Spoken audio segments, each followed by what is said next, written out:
क्रोध का उन्माद विवेक समाप्त कर देता है, शक्ति छीण कर देता है। नमस्कार दोस्तों, अनमोल साहित्य की दुनिया में आपका स्वागत है। आज हम बात करेंगे एक नए टॉपिक की, जिसका टाइटल है क्षमा तो कमानी पड़ती है।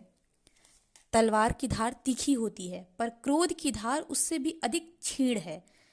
सर्प का दंश जानलेवा होता है, पर क्रोध का दंश उससे भी मारक होता है। क्रोध की ज्वाला दूसरों को तो जलाती ही है, साथ में उसे भी जलाती है जो उसको आश्रय देता है। क्रोध का उन्माद विवेक समाप्त कर देता है, शक्ति छीण कर देता है। ऐसे विनाशक क्रोध से मुक्ति पाने का पहला सोपान है क्षमा। विश्व को बचाने महावीर श्री कृष्ण श्री राम के पुनर्जन्म की नहीं, बल्कि उनके द्वारा दिए गए मूल्यों के पुनर्जन्म की अपेक्षा है। जरूरत है कि हम बदलें, हमारा स्वभाव बदले और हर क्षण अहिंसा प्रवर्तक महावीर बनने की तैयारी में जुटें। महावीर बनने की कसौटी है देश और काल से निरपेक्ष, जाति और संप्रदाय की कारा से मुक्त चेतना का आविर्भाव। जो क्षमा मांगेंगे वह वीर होता है, जो क्षमा करे वह महावीर बन जाता है। गुरु गोविंद सिंह जी कहते हैं, क्षमा वीरों का काम है। नुकसान और नफा के बाजार अलग अलग नहीं होते।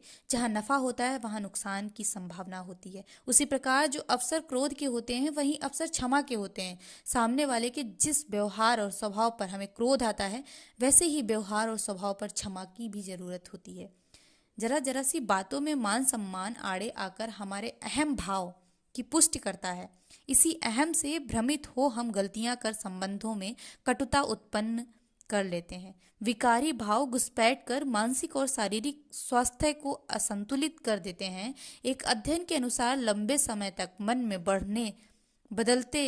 बदले की भावना, ईर्ष्या, जलन और दूसरों के अहित का चिंतन एवं प्रयास करने पर मनुष्य भावनात्मक रूप से बीमार होकर अपने मूल स्वभाव को छोड़कर पतन के रास्ते में चल पड़ता है। दुश्मन को जो सबसे अच्छी चीज दे सकते हैं वह है क्षमा। किसी अपराध की हमें सजा ही मिलती ही रहे, या किसी ने अपराध किया है हम उसे सजा ही देते रहें, इन दोनों स्थितियों में क्या मन की शांति और प्रसन्नता बनाए रखी जा सकती है? नहीं।